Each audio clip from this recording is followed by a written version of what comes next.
नमस्ते। कैसे हैं आप सब लोग। मैं हूं आपके साथ Bhavna Sharma and a very warm welcome to all of you. इस चैनल में मैं आपसे बात करती हूँ स्पिरिचुअलिज्म के बारे में, लाइफ जर्नी के बारे में, हीलिंग्स के बारे में, मेडिटेशन के बारे में भी मैं कई बार वीडियोस अपलोड करती हूँ आप लोगों के लिए। बहरहाल आज का जो टॉपिक है, आज का ये जो टॉपिक मैंने चूज़ किया है, ये बेसिकली एक पिछली वीडियो जो मैंने अपलोड की थी उससे लिंक्ड अप है।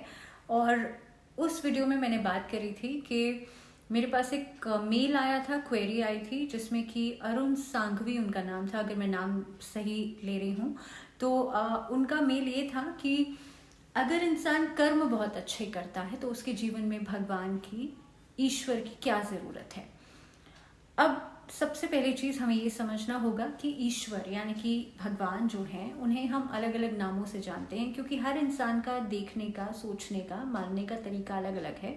तो इसीलिए आप भगवान कह सकते हैं, आप ईश्वर कह सकते हैं, आप सुप्रीम पावर कह सकते हैं, आप यूनिवर्स कह सकते हैं, आप पांच तत्व, आकाश, हवा, पानी। मेरे हिसाब से ये सब ऊर्जा ही है, ये सब भगवान ही है, क्योंकि इन सब के बिना ये सृष्टि जो है वो चलती नहीं है।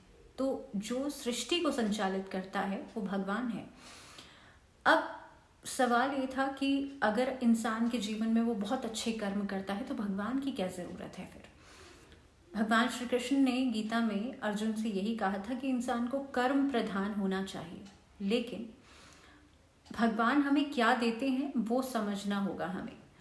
अगर मेरी मान लीजिए नौकरी नहीं है और मैं भगवान से कहूँ भगवान मुझे नौकरी दे दीजिए, भगवान मुझे गाड़ी दे दीजिए, तो ये सारी चीज़ें मटीरियल, मैं ये नहीं कह रही हूँ मटीरियलिस्टिक चीज़ें भगवान नहीं देते हैं ऑब्वियसली, लेकिन आप अगर इंस्टेंट कहेंगे भगवान कल मुझे गाड़ी दे दीजिए, क्या ऐसा पॉसिबल हो सकता है? ऑफ कोर्स नहीं।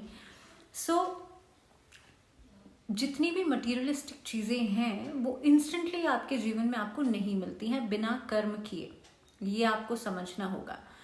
वहीं दूसरी तरफ भगवान आपके जीवन में आपको विजडम देते हैं, आपको नॉलेज देते हैं, आपको अबंडेंस देते हैं, आपको पॉजिटिविटी देते हैं एंड मेनी मोर पावर्स।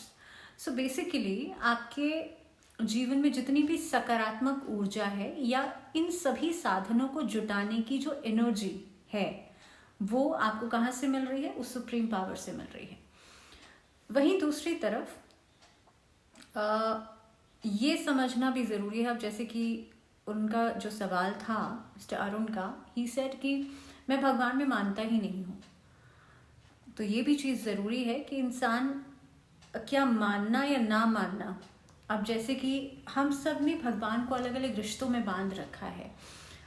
मेरे हिसाब से हर एक इंसान भगवान को अलग अलग रूप में पूछता है। कोई उन्हें बेटा कहता है, कोई उन्हें पिता के रूप में पूछता है, कोई उन्हें अपना भाई बना लेता है। तो अलग अलग रिश्तों में हमने भगवान को बांध रखा है। लेकिन इट इज़ वेरी इंपॉर्टेंट, अगर कोई मानता ही नहीं है तो क्या आप सूरज से कहते हैं कि सूरज मुझे एनर्जी दे या सूरज मुझे पावर्स दे, और आप जानते हैं कि सूरज के बिना पृथ्वी नहीं चल सकती, तो क्या आप सूरज से बार बार कहते हैं ये बात, बार बार रिपीट करते हैं, लेकिन आप कुछ नहीं कहते, लेकिन सूरज आपको कॉन्टिन्यूसली वो एनर्जीज दे रहा है, सूरज कॉन्टिन्यूसली वो पावर्स दे रहा है। सेम चीज़ उस सुप्रीम पावर के साथ भी है। आप चाहे मांगे या चाहे ना मांगे, बट आपका उस जगह पे होना ज़रूरी है, कर्म करना ज़रूरी है। और मुझे ऐसा लगता है कि इंसान को अपने अस्तित्व की पहचान के लिए स्पिरिचुअल अवेकनिंग, स्पिरिचुअल जर्नी बहुत ज़्यादा ज़रूरी है। आप मटीरियलिस्टिक चीज़ों के लिए जो मेहनत करेंगे वो कर्म है आपके, लेकिन उन कर्मों को करने के लिए जो शक्ति आपको चाहिए वो आपको भगवान से मिलती है, वो आपको उस सुप्रीम पावर से मिलती है, वो आपको यूनिवर्स से मिलती है, या जिस भी रिश्ते में आपने भगवान को बांध रखा है उससे मिलती है। तो कहीं ना कहीं पे मेरा मानना यही है कि इंसान को, अगर चाहे वो कोई भी प्रॉब्लम क्यों ना हो, चाहे आपके रिश्ते खराब हों, और जहाँ तक मैं आपका सवाल याद कर पा रही हूँ, आपका कहना ये भी था कि आपके रिलेशनशिप्स में लोग मोस्टली आपको डिच करते हैं, लोग मोस्टली आपके साथ अच्छा व्यवहार नहीं करते हैं। Which is again a blockage which indicates that there is a blockage in your subconscious mind, that there is a blockage in somewhere the memory part. So कहीं ना कहीं पे आप देखेंगे कि ये सारी चीज़ें जो हैं ये भी कर्म के ऊपर डिपेंड ही करती हैं। और दूसरी बात कि हम जिस चीज़ का बार बार चिंतन करते हैं वैसी ही चीज़ें हमारे सामने आती चली जाती हैं। तो डेफिनेटली जब आप स्पिरिचुअल जर्नी पर चलना शुरू करेंगे तो आपके जीवन में से ये जो रिलेशनशिप वाला पार्ट है, जो इसकी ब्लॉकेजेस हैं, ये भी खुलना शुरू हो जाएंगे। सो और अगर मैं थोड़ा सा एग्जांपल देके बताऊं आपको, तो इस चीज़ को आप खुद से महसूस कर सकते हैं। आप अगर मंदिर में सिर्फ कुछ नहीं करना, आपको सिर्फ जाकर के एक दीपक जला देना है, and you will realise that क्या आपके अंदर बदलाव या क्या चेंज आपने महसूस किया अपने अंदर।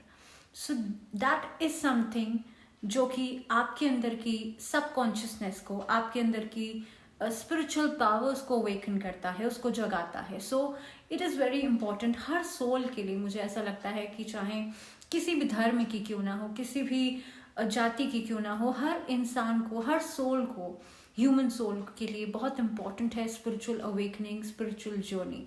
सो आई होप कि मैं उस क्वेरी को मैंने सही तरह से उसके साथ जस्टिस किया हो, आंसर सही दिया हो, और कहीं ना कहीं पे मैं आप सब लोगों को समझा पाई हूँ जो मैं कहने की कोशिश कर रही थी। सो अगले वीडियो में फिर एक और टॉपिक के साथ इसी तरह की मुलाकात होगी।